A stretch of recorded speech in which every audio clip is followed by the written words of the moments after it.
My friend came to me yesterday at lunch with screenshots of my boyfriend's Tinder profile. The pictures were all old photos, so I confronted him immediately, expecting to hear something like, "Yeah." "I forgot to delete that." Which is cool.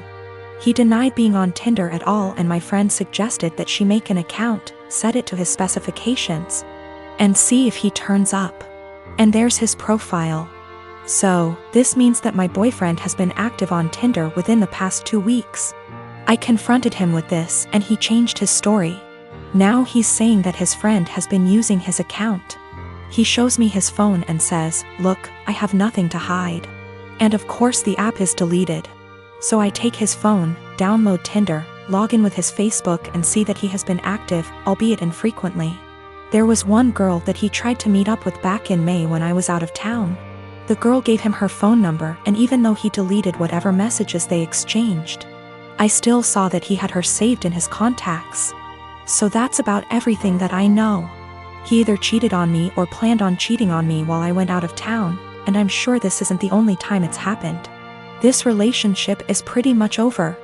He is swearing up and down that it's not true. He doesn't use Tinder and he doesn't know this girl. I'm going crazy with how much he's outright lying. He seems so sincere, but I know what I saw.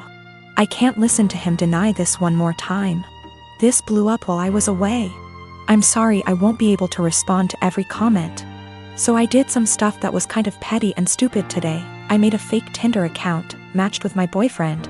And he starts messaging me and immediately asks me to meet him for a drink. We agree to meet by a fountain in the center of my town, and I pack up all of his stuff in a tote bag, put on a great outfit, and went to the fountain. I stood kind of out of the way of the fountain in the shadows where I could watch the street that I knew he'd be arriving from. I was devastated, but I figured this way I could catch him without a doubt and end things quickly. All the time, he's messaging this girl on Tinder. But he didn't show up. 2 of his roommates did. We didn't speak, I don't know them well, but they watched me for a while. Figured out what was going on after a few more Tinder messages, and left quickly. So I wait a few minutes and I call my boyfriend and ask him where he's at. He says he's just gotten off of work and he's going to meet his roommate for a drink. I confront him with the fake Tinder profile, and he's dumbstruck and furious with his roommate, who he swears up and down is behind all of this. I'm at home now, just emotionally exhausted and confused. Whatever is going on with his roommates is super sketchy and creepy. Up until this point my boyfriend and I had a great relationship. Really, no red flags anywhere. If I had already been suspicious that he was cheating, this would be a much easier break for me. The most recent message on his Tinder account, when I checked it yesterday, was sent to a girl he had matched with before we met. It said, "Would you want to meet up with my friend?" My boyfriend is the kind of person whose iPhone passcode is 0000. I wouldn't be surprised if his roommates did know all of his passwords. So, his Tinder account is still matched with my fake profile. To me, that indicates that he probably isn't the person operating the Tinder profile. If it were him, wouldn't he have blocked the fake profile immediately? A lot of people have said that he probably sent his roommates to check things out for him. I can't write that off entirely, but my gut says that it isn't true. I just don't think it's very likely. When it comes to his roommates, I'm very concerned that they have been using his profile to trick women into meeting with them. The fact that his profile hasn't been deleted makes me worry that my boyfriend is in on this. So that's about where I'm at right now. I'm worried that all of them are working together to, at best, scam women, at worst, assault them, and my boyfriend is at least passively involved. Either way, I feel some responsibility to do a little more digging. I have a home daycare. I like to think I'm pretty lenient, but I do have one big rule: don't make me the bad guy. I understand we might have different rules, but don't make your child resent me by not backing me up. Anyway, another rule is I don't allow outside toys or electronics. Kids can bring the stuffed animals for nap if they're sleeping on rest mats, but I don't want to be responsible if something gets broken. Years ago, I used to let kids bring whatever. Then a cheap McDonald's toy broke by accident, kid was upset and mom got mad at me. So now it's a hard rule. Most are okay with it. But I have a new kid, whose mom wanted him to bring his tablet because he needs it. I said sorry, but no. I'm not going to be responsible for it. We went back and forth, but finally she just says fine.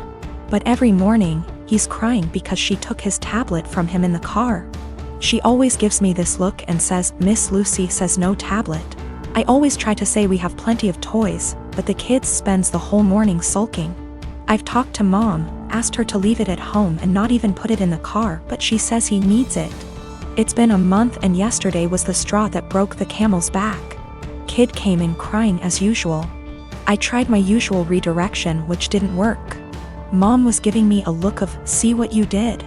Then she had the nerve to say to him, "I know you need your tablet, we've talked about this before, Miss Lucy is strict."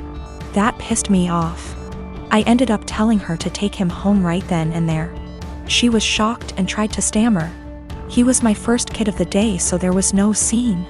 I just handed back his backpack, said he was no longer a student of mine, and began to pack his extra clothes and the sippy cup he kept. Mom was in tears as she left. My husband thinks she was right.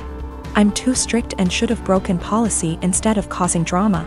There was no medical need for the tablet. It was all just that he wanted it. I'm not making a waiver for electronics. That won't stop other issues with the tablets, such as jealousy and drama, so my "don't make me the bad guy" rule has been misunderstood, partly as I worded it poorly. I don't expect blind obedience. No one has to agree with my rules. They can challenge them, to me.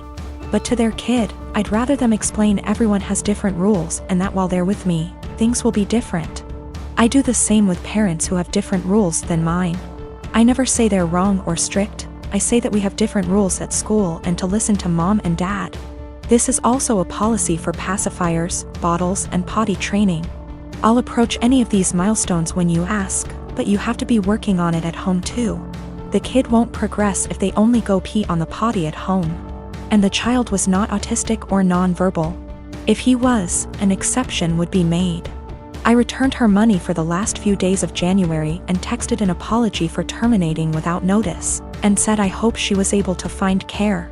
She said she left him at her mom's. She also asked if there was any way I'd reconsider, and I said no. We had a long phone call and no minds were changed, but it was the ending we should have had. I am 45 male and have a step kid, 15 female, with my wife. I can say that me and her parents' house are very different. I don't think that she shows any patience with them, and I don't like that. For some reason that I do not know, whenever she wants to punish her, she will make it seem like she is going out to do something or save the punishment for when she leaves for work, so it's my responsibility to punish her. I really don't like the idea of punishing kids that aren't mine. Don't get me wrong, I've been in her life since she was 4 and I love her to death. But it doesn't change the fact that they aren't my kids, and it seems like a major out of bounds thing to do. Again, I'm really not comfortable with doing that.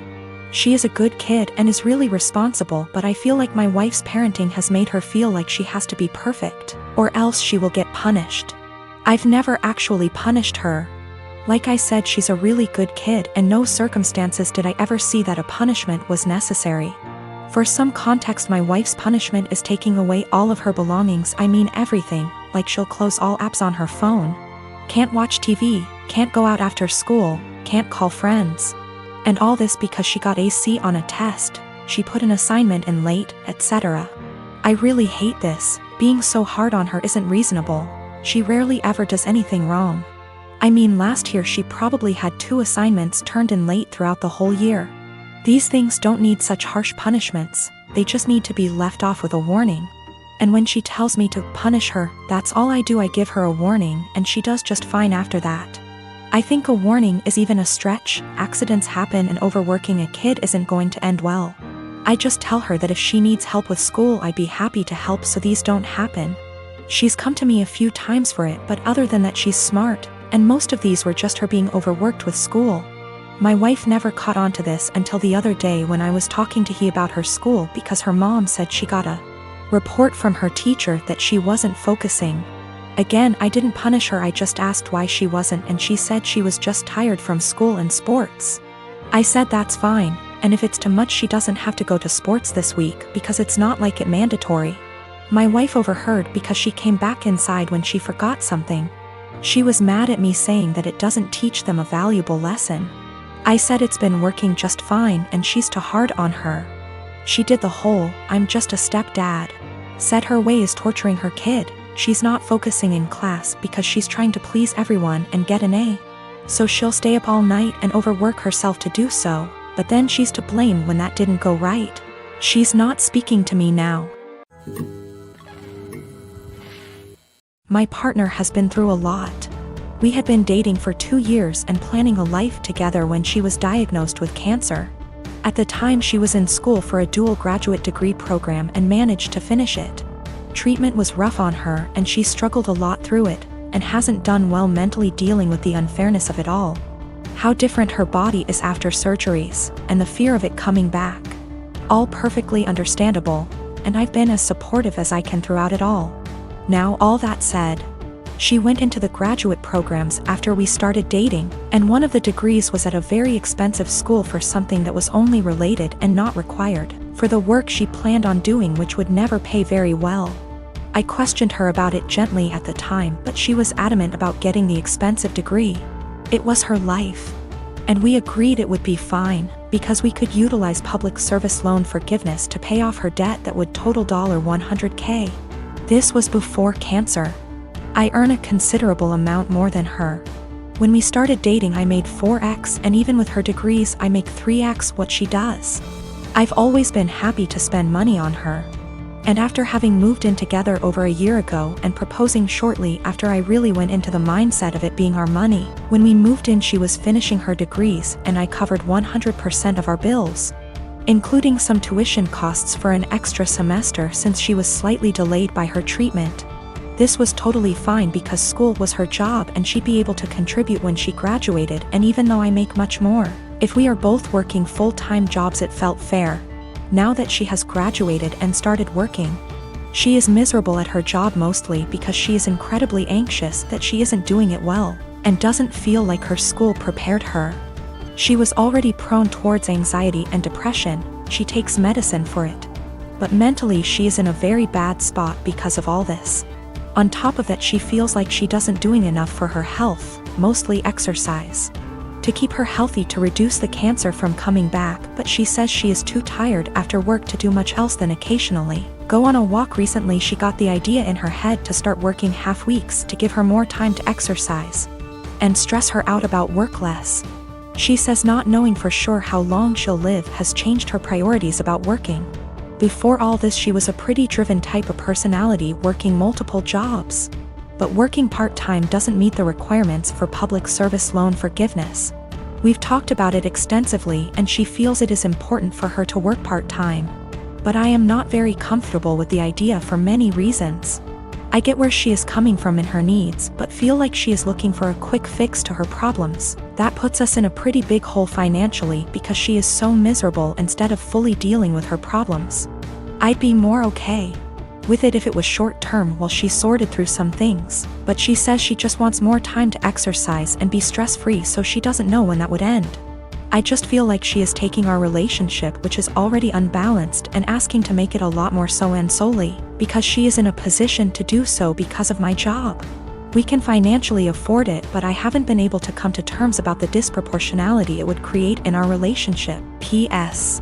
My longtime partner wants to start working half-time to relieve her work stress and give her more time to take care of her health, but it makes me uncomfortable because she has $100,000 of debt and it would make our relationship very unbalanced.